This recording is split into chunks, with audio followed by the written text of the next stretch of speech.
오늘 7월 22일 월요일 기쁨의 언덕으로 큐티 말씀 나누도록 하겠습니다. 오늘 본문 말씀은 열왕기하 25장 1절에서 7절 말씀입니다. 제가 여러분을 대표해서 봉독하도록 하겠습니다. 시드기야 9년 10월 11일 바벨론 왕 느부갓네살이 그 모든 군대를 거느리고 예루살렘을 치러 올라가서 진을 치고 사면으로 토성을 쌓음에 성이 시드기야 왕 11년까지 애워싸였더니 그 4월 9일에 성중에 기근이 심하여 그 땅 백성의 양식이 지나였고 갈대아 사람이 그 성읍을 애워쌌으므로 성벽에 구멍을 뚫은지라 모든 군사가 밤중에 두 성벽 사이 왕의 동산 견문길로 도망하여 아라바 길로 가더니 갈대아 군사가 왕을 쫓아가서 여리고 평지에 미침해 왕의 모든 군사가 저를 떠나 흩어진지라 갈대아 군사가 왕을 잡아 림나 바벨론 왕에게로 끌고 가매 저에게 신문하고 시드기야의 아들들을 저의 목전에서 죽이고 시드기야의 두 눈을 빼고 사슬로 결박하여 바벨론으로 끌어갔더라. 하나님의 기록된 계시의 말씀이었습니다. 오늘도 이 말씀을 통하여 하나님의 음성을 들으실 수 있기를 주님의 이름으로 소망합니다. 오늘은 생명과 멸망은 선택의 결과이다라고 하는 제목으로 하나님 말씀을 증거하도록 하겠습니다. 프랑스 실존주의 철학자인 장 폴 샤르트르는 인생을 알파벳 B, C, D로 정의를 했습니다. B는 birth, 출생이고요. D는 death, 죽음입니다. 인생이란 B와 D 사이에 C라고 이야기를 했습니다. C는 초이스입니다.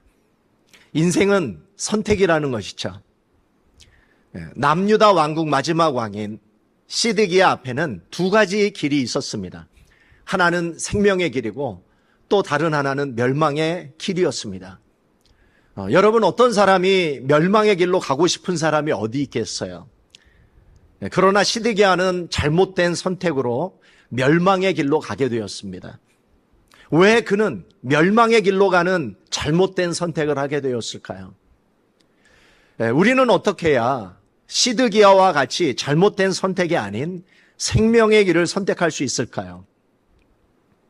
오늘 본문은 위와 같은 질문 앞에 세 가지 중요한 레슨을 주고 있습니다. 오늘 그 세 가지 교훈을 함께 나누고 싶습니다. 첫 번째, 우리가 바른 선택을 하려면, 생명의 길로 가는 길을 선택하려면 바라봐야 할 분을 바라봐야 합니다. 시드기야 왕은 하나님이 아닌 애굽을 바라봤습니다. 애굽이 남유다를 바벨론 제국으로부터 구원해 줄 걸로 믿고 애굽을 의지한 것이죠. 여러분, 애굽은 결코 남유다를 바벨론으로부터 구원해 주지 못했습니다. 느부갓네살 왕은 포로로 잡아간 여호야긴 대신에 그의 삼촌이자 요시야의 셋째 아들인 시드기야를 남유다 왕국 제20대 왕으로 앉혔습니다. 그러나 시드기야는 BC 592년경에 느부갓네살 왕을 배반하고 예레미야 선지자의 경고에도 불구하고 반바벨론 동맹에 가입을 합니다. 그이는 애굽을 바라봤기 때문이죠. 하나님을 바라봤더라면 반바벨론 동맹에 가입하지 않았을 것입니다. 자, 느부갓네살 왕은 시드기야 9년 BC 588년에 이 시드기야의 배반을 계기로 해서 남유다를 침공을 해서요, 예루살렘 성을 포위하고 공격을 합니다. 남유다는 1년 6개월 동안 필사적으로 항전을 해보지만 결국 BC 586년에 예루살렘 성이 함락되면서 마침내 멸망하고 말죠. 시드기야 왕은 하나님이 아닌 애굽을 바라본 결과 결국 멸망으로 가는 길을 선택하고 말게 되는 것입니다. 두 번째 교훈은요, 우리가 생명의 길로 가는 바른 선택을 하려면 거짓 선지자가 아닌 하나님 말씀을 믿어야 합니다.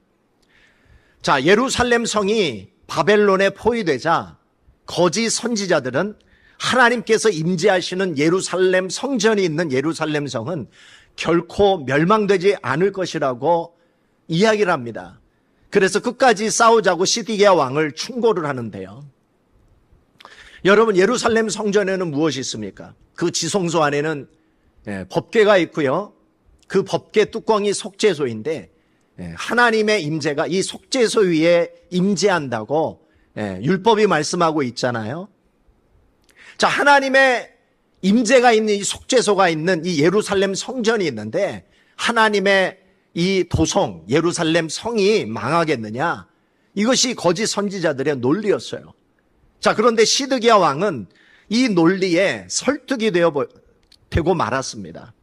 하나님이 진짜 보내신 예레미야 선지자는 시드기야 왕에게 바벨론에 항복을 하면 생명은 보장될 수 있으니까 바벨론과 싸워서는 안 된다고 충고를 합니다. 하나님은 우상 숭배를 버리지 않는 남유다 왕국에 대한 심판과 징계를 결정하셨기 때문에 예루살렘 성과 예루살렘 성전은 지금 하나님이 붙잡고 있는 징계의 도구 바벨론 제국에 의하여 파괴될 것이라고 이야기를 합니다. 그래서 예레미야 선지자는 반복해서 시드기야 왕을 설득을 하죠. 바벨론 제국에게 항복해서 살아남으시라고. 그렇게 설득을 하지만 시드기야 왕은 결국 예레미야 선지자의 말이 아닌 거짓 선지자의 말을 듣고 선택을 하게 되는 것이죠. 그 결과 여러분 어떻게 되었습니까? 하나님의 도성이라고 이야기하는 예루살렘 성도, 하나님의 임재가 있는 그 하나님의 법궤가 있는 예루살렘 성전도 다 불타버리고 맙니다. 에스겔서에 보면 너무나도 슬픈 장면이 나오는데요. 하나님께서 불타버린 예루살렘 성전을 버리고 떠나가시는 장면이 나옵니다. 여러분, 비극이 여기에서 끝났을까요? 거짓 선지자의 말을 들었던 시드기야 왕과 그의 아들들이 바벨론 군사에 의해서 붙잡히고 맙니다. 시드기야 왕이 보는 앞에서 그의 아들들이 죽임을 당하고요. 시드기야 왕은 그의 두 눈이 뽑힌 채 사슬의 결박이 되어 바벨론으로 끌려가게 되는 것입니다. 이것이 하나님의 말씀이 아닌 거짓 선지자들을 신뢰했던 너무나도 비참한 결과가 아닐 수 없습니다. 마지막 세 번째 우리가 배울 수 있는 교훈은 우리가 생명의 길로 가는 바른 것을 선택하려면 육신의 눈이 아닌 영의 눈으로 바라보고 선택해야 된다는 것이죠. 여러분, 시드기야 왕의 눈이 바벨론 군사에 의해서 뽑혔다라는 것은 육신의 눈을 의지한 사람의 최후를 보여주고 있습니다. 육신의 눈은 진리가 아닌 환경과 상황을 보는 눈입니다. 하나님의 진리를 보려면 영의 눈이 열려야 되죠. 말씀과 성령으로 거듭나야 됩니다. 시드기야 왕은 다윗 왕과 같이 영적인 사람이 아니었어요. 다윗은 나단 선지자의 책망 앞에 굴복하고 회개했던 영적인 왕이었습니다. 그러나 시드기야 왕은 영적인 사람이 아니었어요. 그가 정말 영적인 사람이었다면 예레미야 선지자의 경고를 듣고 그 예레미야 선지자의 말을 따랐을 거예요. 그가 육신의 사람이었기 때문에 영적인 선지자였던 하나님의 선지자였던 예레미야 선지자의 충고를 거절하게 되었던 것이죠. 우리도 마찬가지입니다. 생명으로 가는 길을 선택하려면 애굽, 세상이 아닌 하나님을 바라봐야 됩니다. 거짓 선지자가 아닌 하나님의 선지자의 말씀을 따라야 됩니다. 여러분, 무엇보다도 영적인 눈이 열려야 됩니다. 여러분도 멸망의 길이 아닌 생명의 길을 선택하는 영적인 사람이 되기를 소망합니다. 진리의 사람이 되기를 소망합니다. 하나님의 말씀을 붙잡고 이 하나님의 말씀 앞에서 여러분의 인생에 중요한 선택을 하실 수 있기를 바랍니다. 다른 사람의 말이나 다른 사람의 어떤 정보나 환경이나 어떤 상황을 보고 여러분의 인생을 결정하지 마시기를 바랍니다. 기도로 하나님의 음성을 들으실 수 있기를 바랍니다. 하나님의 말씀을 읽다가 하나님의 음성을 듣고 여러분의 인생의 중요한 선택을 하실 수 있기를 바랍니다. 그렇다면 여러분의 선택하는 그 길이 생명의 길이 열리게 될 것입니다. 그러나 여러분이 끝끝내 육신의 눈으로 상황과 환경을 바라보고 여러분의 인생을 선택을 하고 하나님의 말씀이 아닌 다른 사람의 말, 다른 사람의 논리를 따라간다면 여러분이 선택하는 그 길이 생명의 길일 수가 없습니다. 멸망의 길일 수밖에 없습니다. 오늘 이 시드기야 왕의 이 교훈이 오늘 우리들에게 타산지석이 될 수 있기를 소망합니다. 그래서 우리의 길이 생명의 길이 되고 진리의 길이 되고 은혜의 길이 되는, 하나님의 길이 되는 그런 은혜로운 선택이 여러분에게 있을 수 있기를 주님의 이름으로 소망합니다. 기도하겠습니다.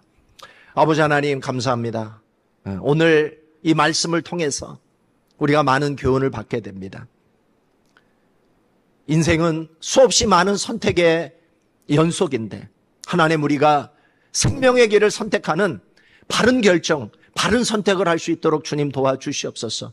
우리가 환경과 상황과 다른 사람의 목소리를 듣고 선택하는 것이 아니라 기도하는 중에 또 하나님의 말씀을 읽는 중에 하나님의 음성을 듣고 바른 선택을 함으로 말미암아 우리가 가는 길이 생명의 길이 되고 진리의 길이 되고 은혜의 길이 되고 하나님의 길이 되는 그런 선택을 할 수 있도록 주님 도와주시옵소서. 감사드리며 예수님의 이름으로 기도합니다. 아멘.